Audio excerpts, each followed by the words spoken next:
सर्वेषां पावनेभ्यो श्रीवैष्णवेभ्यो नमो नमः। हरिजुवाय विराजिये कथा सुनो इतिहास, तुम श्रोताय मालके तव पद रज मनोरस। हरिशरण। श्री भगवान की असीम अनुकंपा से, संत महापुरुषों के परमानुग्रह से हम लोग नित्य प्रति श्रीमद् भागवत के माध्यम से सत्संग का परम सौभाग्य प्राप्त कर रहे हैं। उसके क्रम में हम लोग चतुर्थ स्कंद के नवम अध्याय में चल रहे हैं।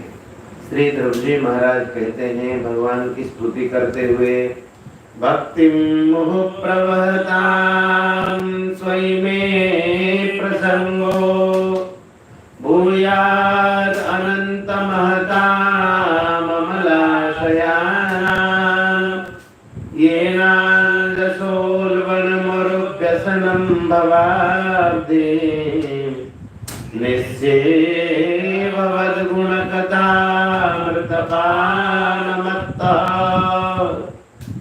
ध्रुव जी ने कहा कि हे भगवान, आपके चरणों में हमारी धारा प्रवाह भक्ति हो। भक्ति मुहुः त्वयि प्रवहताम, त्वयि प्रवहताम मुहुः प्रवहताम भक्तिम अस्तु। आपके चरणों में हमारी भक्ति हो और आसक्ति हो। प्रसंग भूयात् हे अनंत महताम अमलाशयानाम, जो निर्मल अंतःकरण वाले महात्मा, उनके प्रति हमारी आसक्ति हो, उनके संग में हमारी रुचि हो। इससे ये न अंजसा उल्बण मुरुव्यसनम भवाब्धि, जिससे हम ये उरुव्यसनम भवाब्धि, जो संसार सागर अत्यंत विपत्तियों से घिरा हुआ है, उस व्यसन को, उस संसार के भयंकर दुखों को हम पार कर जाएंगे। निश्चय भवद गुण कथा अमृतपान मत्तः, भवद गुण कथा अमृतपान मत्तः, आपके गुण कथा का पान करते हुए हम संसार को आराम से तर जाएंगे। देखो इसका अर्थ क्या हुआ। संसार को मनुष्य तभी तरता है जब भगवान के प्रति उनकी भक्ति हो श्री चरणों में, और उनको संतों का संग मिले, और संतों के संग में उनकी आसक्ति हो। कहते हैं संगः सर्वात्मना त्याज्यः, आसक्ति सर्वात्मना त्याज्य, संपूर्ण रूप से आसक्ति को छोड़ देना चाहिए। लेकिन सच्चे त्यक्तुम न शक्य से, आप अगर उसको छोड़ने में समर्थ नहीं, तो कहते सद्भि सहकर्तव्य शताम संगो हिवेशजम, संतों के प्रति आसक्ति जोड़नी चाहिए, क्योंकि संतों का संग भेषज के समान, भेषज मतलब औषधि, दवाई के समान है। जैसे लेने से रोग ठीक होता है, उसी प्रकार से मनुष्य जब संतों का संग प्राप्त करता है तो उसकी सांसारिक आसक्ति दूर हो जाती है। उसको बंद कर दीजिए, नहीं तो। फिर भगवान से ध्रुव जी महाराज कहते हैं, तेन स्मरन्त्यतितरां प्रियमी समर्त्यम् एचान्वदः सुतसुहृद् गृहवीत्तदारा ये त्वब्जना भवदीयपदारविन्द सौगन्ध्य हृदये सुकृत प्रसंगा। क्या बढ़िया बात कहते हैं। बोले कि हे भगवान, तेन स्मरन्ति अतितराम प्रियम ईश मर्त्यम, हे ईश, हे ईश्वर, वे कभी इन चीजों का स्मरण नहीं करते। तेन स्मरन्ति, वे कभी इन चीजों को स्मरण नहीं करते। किन किन चीजों को? अतितराम प्रियम मर्त्यम, अतिशय जो प्रिय शरीर, सबसे ज्यादा प्रिय कौन है? मनुष्य का शरीर उसको सबसे ज्यादा प्रिय है, उसको लेकर के बाकी प्रिय है नहीं। शरीर को लेकर के बाकी सब प्रिय लगते हैं ना, लेकिन सबसे ज्यादा मनुष्य का प्रिय है उसका शरीर। तो कहते हैं कि हे प्रभु अतितराम प्रियम, अतिशय प्रिय जो उनका शरीर है, मर्त्यम ते न स्मरंती, इस शरीर का भी उनको ज्ञान नहीं रहता, बोध नहीं रहता है, इससे भी वो अतीत हो जाते हैं, आनंद में डूब जाते हैं। और क्या क्या भूल जाते हैं? ये च अन्वत अदह, अदह इस शरीर के साथ संबंध रखने वाले सुत सुहृद गृह वित्त दारा। शरीर से संबंधित कौन कौन है? पुत्र, सुहृद बंधु बांधव, गृह घर, वित्त माने धन, दारा माने स्त्री। ये सब शरीर के पीछे प्रिय है। क्यों? घर बढ़िया है, लेकिन अगर हमें कहा जाएगा तुमको बढ़िया घर चाहिए कि बढ़िया शरीर चाहिए, तो क्या कहेंगे आप? क्यों? बोले घर चाटेंगे क्या? स्वस्थ शरीर होगा तो जंगल में रहेंगे तभी आनंद में रहेंगे। नहीं, कहेंगे बढ़िया मिठाई चाहिए कि बड़ी स्वस्थता आपको चाहिए, शरीर अच्छा चाहिए। हाँ, स्वस्थ शरीर के लिए मिठाई चाहिए। पहला पहला नंबर किसका? शरीर स्वस्थ हो, उसके बाद बढ़िया गाड़ी भी चाहिए और बाकी सब चीज बढ़िया चाहिए, पुत्र भी बढ़िया चाहिए, पत्नी भी बढ़िया चाहिए, लेकिन पहले से चाहिए शरीर अच्छा। इसीलिए कहते कि अतितराम प्रियम मर्त्यम, अतिशय प्रिय जो शरीर है, और उनके पीछे पीछे सुत सुहृद गृह वित्तदारा, पुत्र मित्र ग्रह आदि। बोले कि वे संतजन इन सब का भी स्मरण नहीं करते, तेन स्मरंती, इन सब का स्मरण नहीं करते। कौन नहीं स्मरण करते? ये त्वज्जनाभ भवदीय पदारविंद सौगंध्य लुब्ध हृदये सुकृत प्रसंगा। कहते हैं हे अब्जनाभ, अब्जनाभ कमलनाभ भगवान, जो भवदीय पदारविंद सौगंध लुब्ध, जो आपके चरण कमल की सुगंधि से, मकरंद की सुगंधि से जो लुब्ध हो चुके हैं, अर्थात जो लोभी हुए हैं। किसके लिए लोभी? चरण कमल की मकरंद की सुगंधि के लिए जो लोभी हो चुके हैं, वे कौन? वे संत महापुरुष। और ऐसे संत महापुरुषों के साथ जो हृदय कृत प्रसंगा, हृदय से जो इनके साथ जुड़ जाते हैं। किनके साथ? संतों के साथ जब जुड़ जाते हैं, फिर उनको घर याद नहीं आता है। नहीं, अब देखो ऐसा देखा जाए, आप लोगों के ऊपर कितनी छोटी छोटी, इस उम्र में घर याद आना चाहिए, बाकी सब बंधु बांधव भाई पिता माता सब याद आना चाहिए, लेकिन संतों के पास ऐसा स्नेह मिलता है, बाकी सबको वो भूल जाता है। आप लोगों को विश्वास नहीं हो तो 8-10 दिन छोड़ करके यहां से घर जा करके देखो, एक दिन अच्छा लग सकता है, क्योंकि सब पहले खातिरदारी करेंगे ज्यादा, बबू आया है, लाला आया है, हैं? उसके बाद दूसरे दिन मन करेगा कि यहाँ अच्छा नहीं लगता। संतों के पास माँ का भी प्रेम मिलता है, पिता का भी प्रेम मिलता है, भाई बंधु सबका प्रेम संतों के पास मिलता है। वही बात ध्रुव जी महाराज जी को अवबोध है। बोले कि जो भवदीय पदारविंद सौगंध लुब्ध, कौन है? वो संत महात्मा जो आपके चरण कमल के मकरंद के प्रेमी हैं, उसके लोभी हैं। ऐसे संत महापुरुषों के साथ जो हृदयेषु कृत प्रसंगा, ऐसे जो संतों का जो संग करते हैं, बोले कि कभी भी वे शरीर का स्मरण नहीं करते, पुत्र मित्र पत्नी आदि आदि का स्मरण नहीं करते, क्योंकि संतों के संग का उनको आनंद मिल चुका होता। तिर्यं नगद्विज सरीसृपदेव दैत्य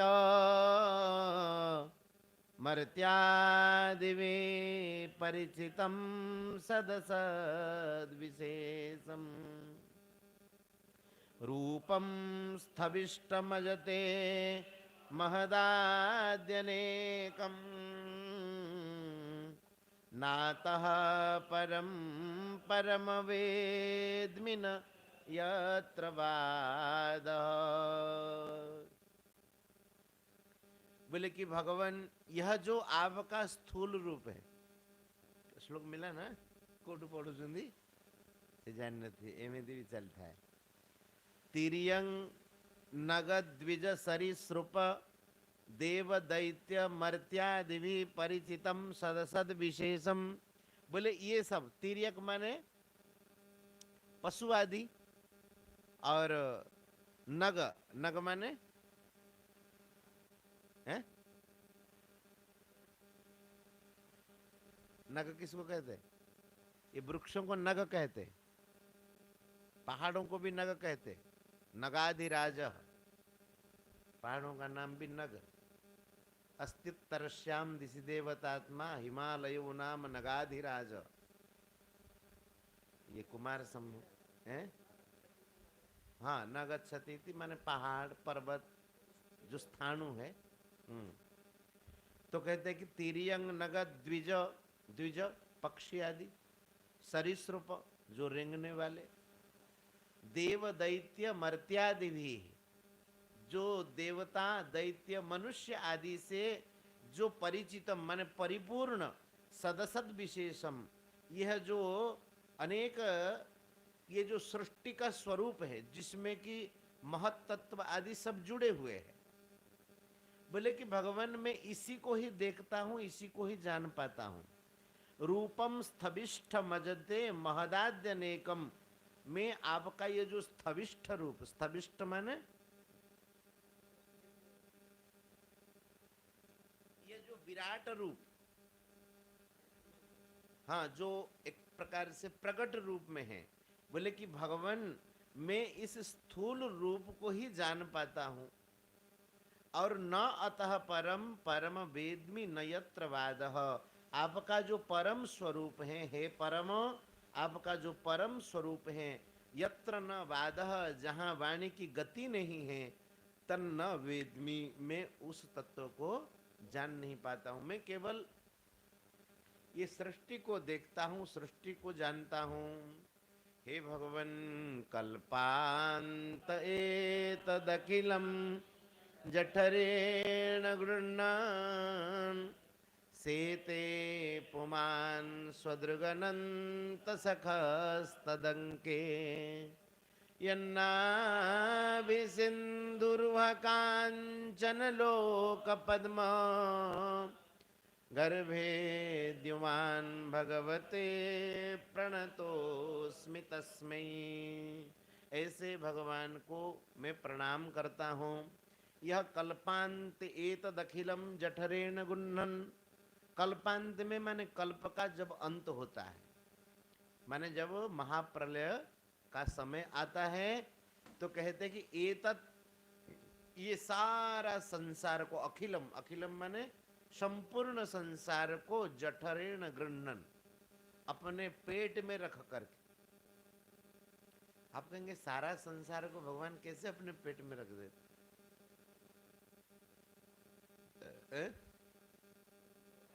अब बताइए, ये जैसे पुस्तक का रूप है ना, ये जो हमारे हार्ड डिस्क आते हैं, इसमें से हजारों पुस्तक रह जाते हैं।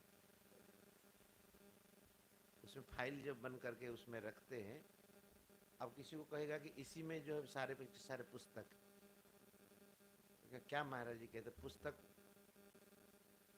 पुस्तक का आकार कितना है और इसका आकार, इसका तो छोड़ो, छोटे छोटे आजकल चिप्स आने लगे, उसमें भी हजारों पुस्तक रह जाएंगे। इतना छोटा, तो कैसे रहते उसमें? उस सूक्ष्म रूप में उसमें रह जाते। ऐसे सब जीव, अब सब जीव वृक्ष पहाड़ पर्वत कोई इस रूप में थोड़ी रहते हैं। ये सारा संसार भगवान के गर्भस्थ तब रहता है। पुनः महासर्ग का समय आता है, इसी को कहते विसर्ग कर्म संगित। भगवान के मन में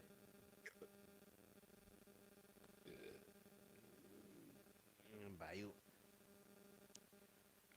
विसर्ग कर्म संगित माने जो संसार की सृष्टि के लिए भगवान का जो संकल्प है उसी को ही कर्म कहते हैं। तो वही बात कहते, कल्पांत एतदखिलम जठरेण गृह्णन् सेते पुमान स्वदृक् अनंत सखस्तदंके। बोले कि भगवान कल्पांत में स्वदृक् अनंत सख स्तदंके, जो अनंत भगवान शेष जी, शेष जी के गोद में भगवान सोए रहते हैं। सारे संसार को अपने उदर में लेकर के उसमें योग निद्रा में विराजमान रहते हैं।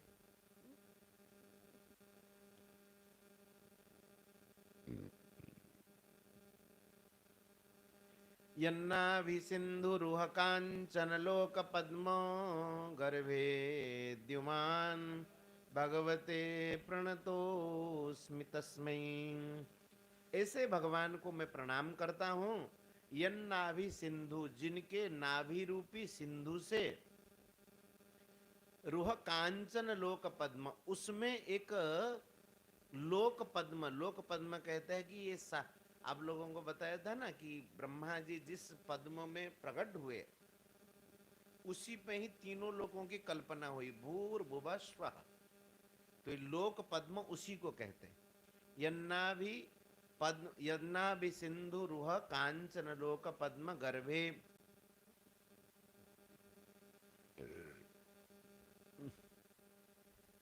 इस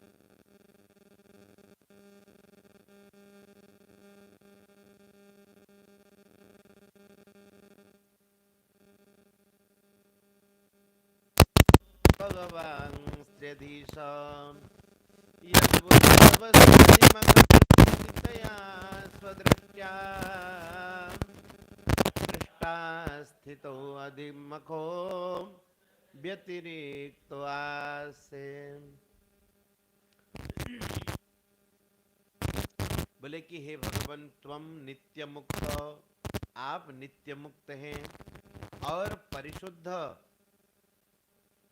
विबुद्ध और आत्मा, आप कूटस्थ हैं, आदि पुरुष हैं और भगवान स्त्र्यधीश, भगवान भी आप है। भगवान मने षड ऐश्वर्य संपन्न, समग्रस्य ऐश्वर्यस्य धर्मस्य यशसः स्त्रियः श्रियः ज्ञान वैराग्योश्चैव शरणाम भग इतीर्णाम, ये 6 भग है।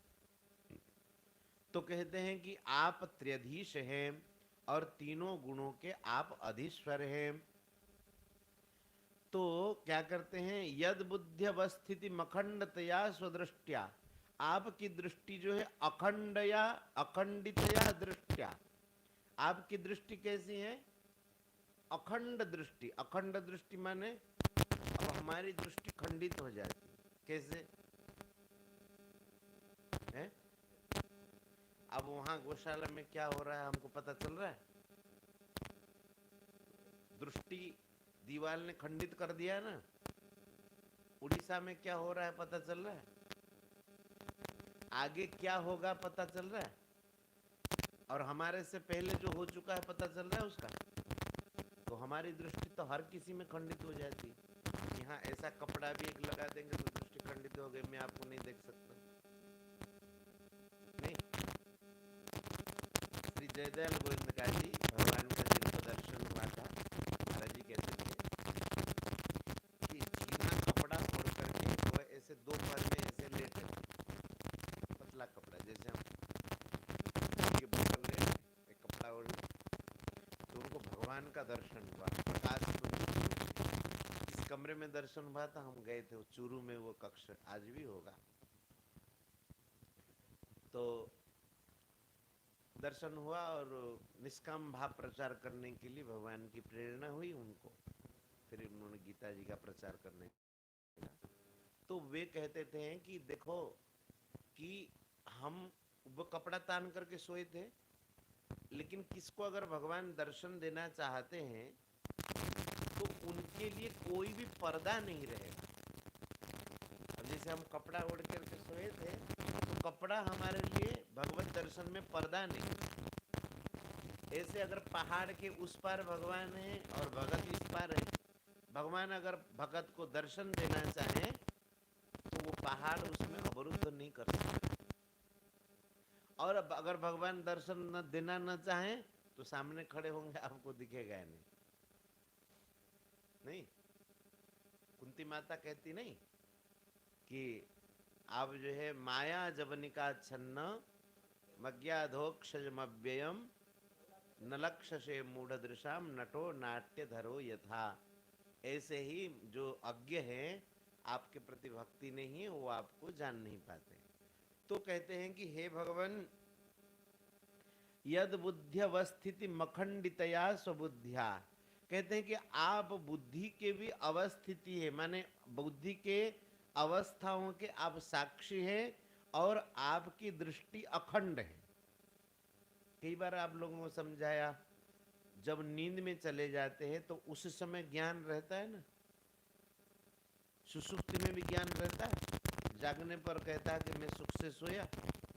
तो वह जो भगवत तत्व का जो बोध है तो वो अखंड है। किसी भी, चाहे निद्रा में रहो आप, चाहे स्वप्न में रहो, चाहे जागृत में रहो, वह अखंड उनकी दृष्टि बुद्धि। तो बोले कि उस बुद्धि के भी आप दृष्टा हैं, आप अपने अखंड दृष्टि से दृष्टास्तो अधिमखो व्यतिरिक्त आसे, आप जो है स्थितो अधिमख, स्थिति के लिए आप जो है इस रूप में प्रकट होते, विष्णु के रूप में।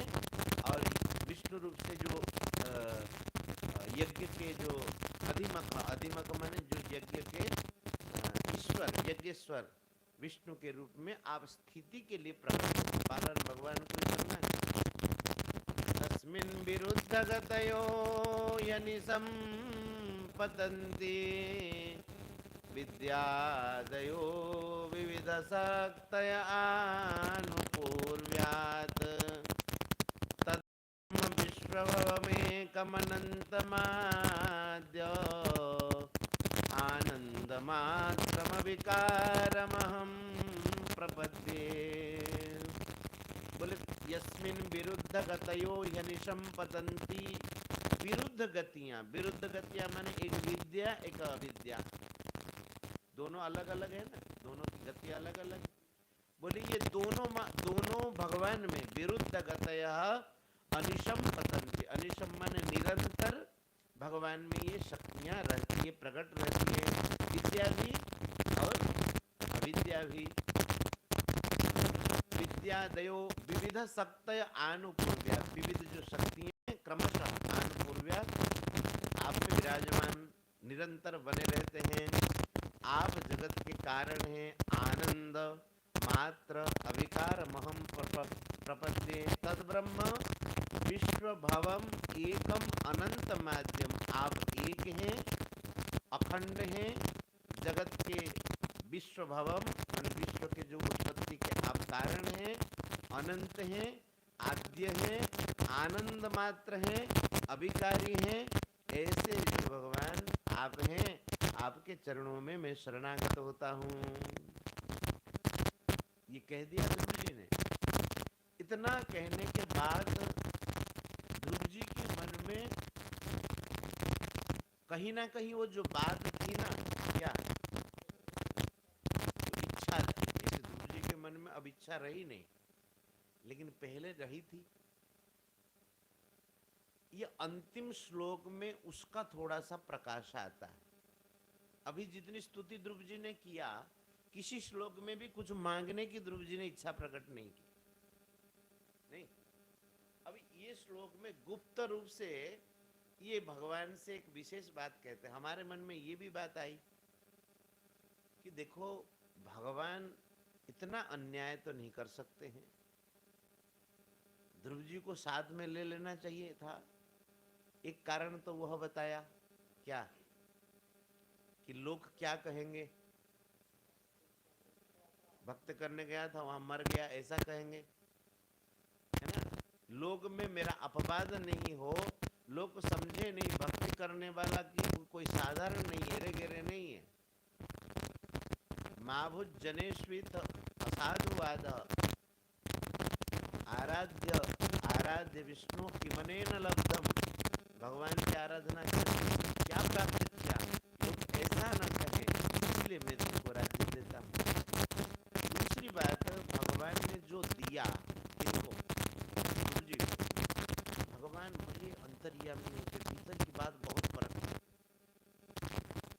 विभीषण जी को जब रावण ने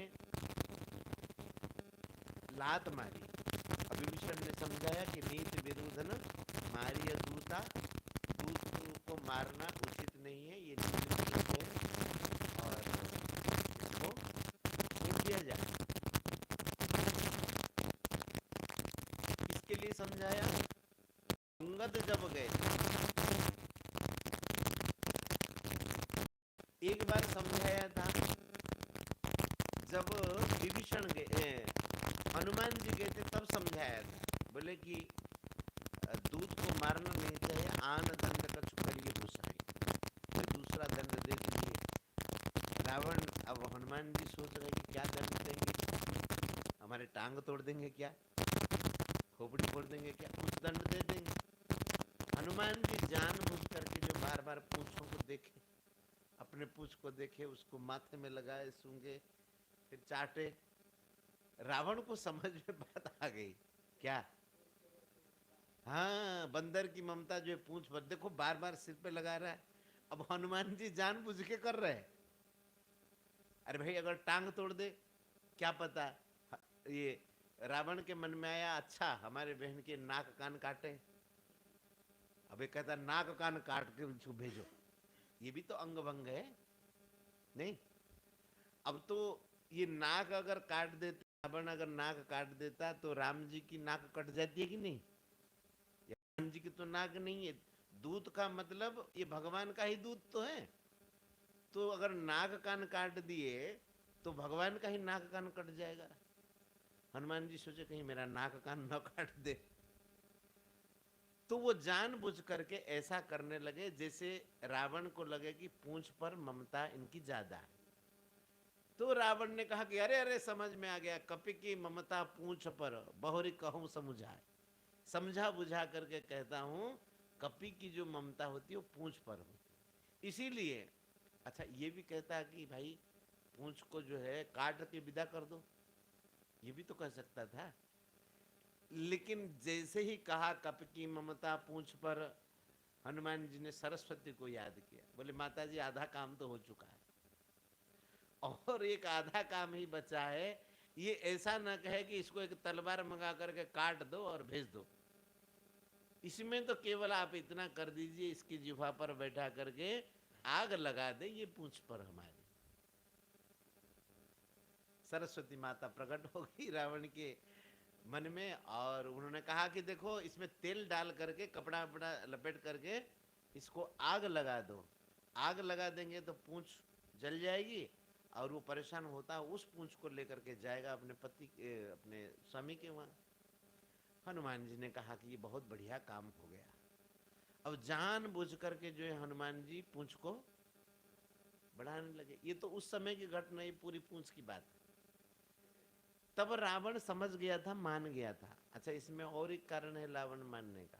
दूत को मारने से किसी ऋषि ने उनको अभिशाप दिया था, अगर तुम दूत को मारोगे तुम्हारी मृत्यु हो जाएगी। इसलिए रावण जो है, नहीं तो इतना जल्दी समझने वाला है नहीं। तो विभीषण की बड़ी प्रशंसा की थी उन्होंने। लेकिन अब जब कहा कि नीति विरुद्ध न मारिय दूता, मारना नहीं चाहिए दूत को, तो रावण ने कहा कि अच्छा, मुझे ज्यादा उपदेश देते हो। एक बार मैंने तुम्हारी उपदेश सुनी उससे कि हमारा यह जो लंका जल गया। अब तुम जाओ, अपना ज्ञान वो तपस्वी को देना। मम पुर बसी तपस्वी न सन प्रीति, ये कहता है कौन? रावण। बोला कि मेरे नगर में रहते हो मम पुरा बसी, और प्रीति करते हो तपस्वी के साथ। सठ जाई ताही सुना बहु नीति। अब तुम जाओ उन्हीं को ही नीति सुनाओ, उनको नीति सुनाओ तो उनका घर जले। तुम्हारी नीति तो ऐसी है, एक बार मैंने तुम्हारी नीति सुनी तो हमारा घर जल गया, लंका। तो रावण की बात सुनकर के विभीषण के मन में ये बात रह गई भीतर। बोले कि देखो, मैं इनका भाई हूं। रावण कुंभकर्ण, विभीषण कुंभकर्ण, भाई का भाग होता है ना। जैसे एक माँ के, एक बाप के 3 बेटे हो तो संपत्ति का 3 भाग होता है ना। तो अब रावण, कुंभकर्ण, विभीषण तो 3 भाई है, तो लंका 3 भाग में विभाजित हो जानी चाहिए ना संपत्ति के हिसाब से। विभीषण के मन में ये बात रह गई। बोले कि देखो, मैं इनका भाई हूं, 1/3 तो हमारा होना ही चाहिए, 3 भाग से 1 भाग। लेकिन ये कहता कि मम पुरबसी, मेरे नगर में बसता है, तो घर जितनी संपत्ति भी मेरी नहीं है क्या? भाई मैं जिस घर में रहता हूं उतनी संपत्ति तो मेरी होनी ही चाहिए ना। अब मैं अपने घर में पूजा करूं, राम जी के चित्र लगाऊं, कुछ लगाऊं, उतना तो मेरा अधिकार होना चाहिए। क्यों? अब जैसे हम सोचो कि आप लोगों को खाट दिया गया, कंबल दिया गया, कि उसका लिए दिया गया। अब हम देखे रहेंगे खाट में सो रहा है, क्या क्यों सो रहा है खाट पे, तो क्या कहेगा आदमी? बोले महाराज फिर दिया ही क्यों, इतनी तो स्वतंत्रता दो, खाट में हम पैर फैला करके सो सकते हैं। तो विभीषण के मन में यह बात रह गई कि मम पुरबसी, ये कहता है मेरे नगर में रहता है, घर जितनी संपत्ति मेरी नहीं है। ठीक है, अब हम जाते हैं, जब तक यह संपत्ति लंका हमारी नहीं हो जाएगी तब हम लंका में पैर नहीं रखेंगे। वहीं से विभीषण आकाश मार्ग में आए, चल करके भी तो आ सकते हैं, लेकिन चल करके नहीं आए। कैसे आए? आकाश मार्ग में। आप कहेंगे कि जल निधि को लांघना, तो उन लोगों के लिए तो ऐसा ही काम था, आते जाते थे उनके लिए। तो भगवान समझ गए, क्यों अंतर्यामी तो है ही, भगवान समझ गए विभीषण के मन में यह है कि जब तक लंका हमारी ना हो जाए तब हम उसमें पैर नहीं रखेंगे। विभीषण के आते ही भगवान ने कहा कि आओ लंकेश, आ जाओ, समुद्र का जल मंगाओ, पूजा सामग्री मंगाओ, ये करो वो करो। अब ये लंकेश करके हमने घोषित कर दिया, क्योंकि भगवान जानते थे कि ये लंका में पैर तो रखेगा नहीं, भीतर भाव है। तो ऐसे ही विभीषण ने कहा कि प्रभु, पहले कछु मन में वासना रह गई थी, लेकिन आपके दर्शन से वह बात दूर हो गई। लेकिन भगवान ने कहा कि अब भैया मैं तो देने वाला हूं ना, ऐसे कैसे? लोग कहेंगे कि विभीषण गया तो भगवान ने क्या उनको दिया? देखिए बाली के प्रसंग में भी वही है। बाली का पहला काम किया भगवान ने, नहीं नहीं, सुग्रीव, बाली को मार करके सुग्रीव का पहला काम भगवान ने किया। बाद में सुग्रीव जी सीता जी के लिए अन्वेषण में लगे। हाँ, तो ऐसे ही ध्रुव जी के मन में जो पहली जो बात रह गई थी, वो एक अंतिम श्लोक में थोड़ा सा वह निकलता है भाव। क्या कहते हैं? सत्याशिषो हि भगवंस्तव पाद पद्म आशीस्तथानुभजतः पुरुषार्थमूर्ते अप्येवमर्य भगवान् परिपाति दीनान् भास्रेव वत्सकमनुग्रहकात् तरोष्मान्।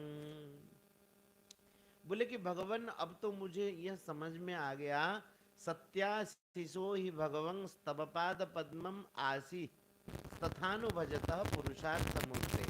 आप जो है पुरुषार्थ मूर्ते हैं, पुरुषार्थ के आप मूर्तिमान स्वरूप हैं, माने आपकी जो उपासना करते सब प्रकार के पुरुषार्थ उनको प्राप्त हो जाते हैं। और हे भगवान, तव पाद पद्म, आपके चरण कमलों की जो उपासना है, निष्काम भाव से आपके लिए जो भजन करते हैं, सत्याशिष, उनके लिए तो तव पाद पद्म मासिस तथानुभजत, तव पाद पद्म भजत, जो आपके चरण कमलों का भजन करते हैं, उनका असली कामना क्या है, असली पुरुषार्थ क्या है, आपके चरण कमलों की प्राप्ति हो। माने भगवत भजन किस लिए करना चाहिए, भगवान को प्राप्त करे, भगवान के चरण कमलों की प्राप्ति हो। बोले ऐसा होने पर भी अपकेवम, आर्य हे आर्य, हे भगवान, ऐसा होने पर अपकेवम, ऐसा होने पर भी हे भगवान भगवान परिपाल दीनान, आप दीनों को पोषण करते हैं। दीन कौन है, कृपणा, जो फल की इच्छा रखते हैं, काम भाव वाले, कहते सबकी वस्तुतः आपकी प्राप्ति ही आपके भजन का ही सर्वश्रेष्ठ फल है। लेकिन जो दीन होते हैं, अर्थात जिनके मन में कुछ कामनाएं रह जाती है, आप उनका अच्छा ये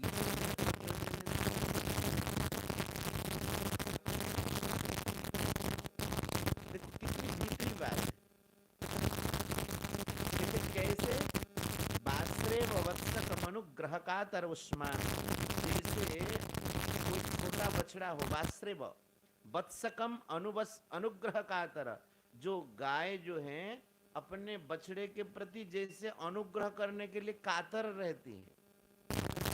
बच्चा पैदा होते ही गाय कैसे रक्षा करती है, भगा देती है, और बच्चे को दूध चाहिए तो दूध पिला देती है, नहीं तो कहते हैं कि जैसे गाय अपने बच्चे के लिए, बच्चिया के लिए सब प्रकार के उनका पालन पोषण करने का प्रयास करती है, विविध प्रकार के संसार के भय से रक्षा करती हैं।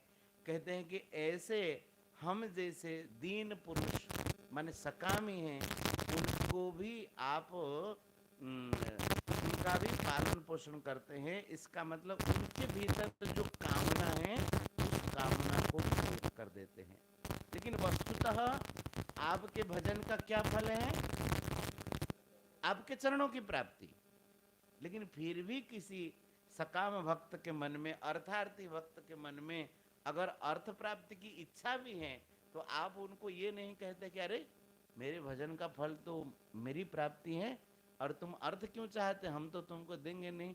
बोले नहीं भगवान, आप अर्थ प्राप्ति की इच्छा को भी पूर्ण कर देते। इसका मतलब हमारे भीतर भी थोड़ी सी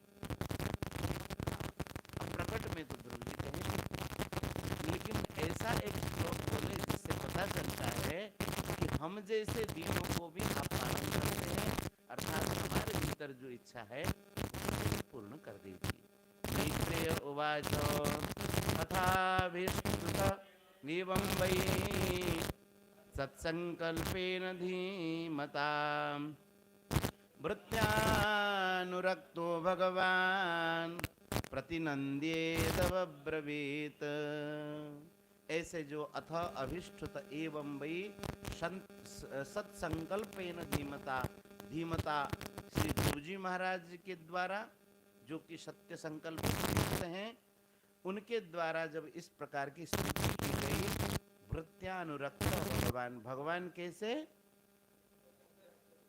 क्या बढ़िया विशेषण, भृत्यानुरक्त, भृत्यों के प्रति अनुरक्त होने वाला, अर्थात भृत्यों के प्रति, सेवकों के प्रति प्रेम करने वाला भगवान, भृत्यानुरक्त भगवान प्रतिनंद्य इदम अब्रवीत। बातों का सम्मान करते हुए और अब अब्रवीत् भगवान् श्री भगवानुवाच वेदाहं ते व्यवसितं हृदिराजन्यबालक तत्प्रयच्छामि भद्रं ते विदुरापमपि सुब्रतः। ये आगे करेंगे, आज तो भुगना नहीं है ये अध्याय।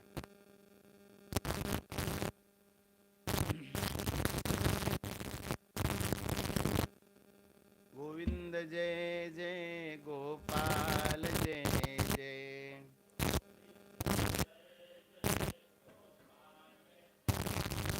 राधा रमण हरि गोविंद जय जय।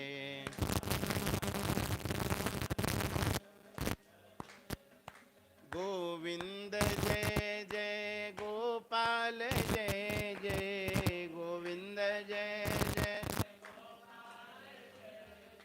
गोविंद जय जय गोपाल जय जय, गोविंद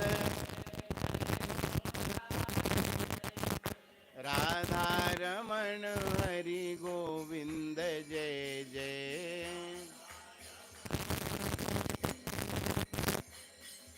गोविंद जय जय गोपाल जय जय, गोविंद गोविंद जय जय गोपाल जय जय, गोविंद श्री राधा रमण हरि गोविंद जय जय।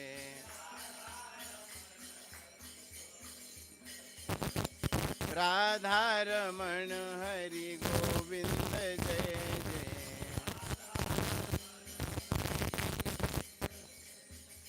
गोविंद जय जय गोपाल जय जय, गोविंद गोविंद जय जय गोपाल जय जय, गोविंद राधा रमण हरि गोविंद जय जय। श्री राधा रमण हरि गोविंद जय जय। श्री राधा रमण हरि गोविंद जय जय।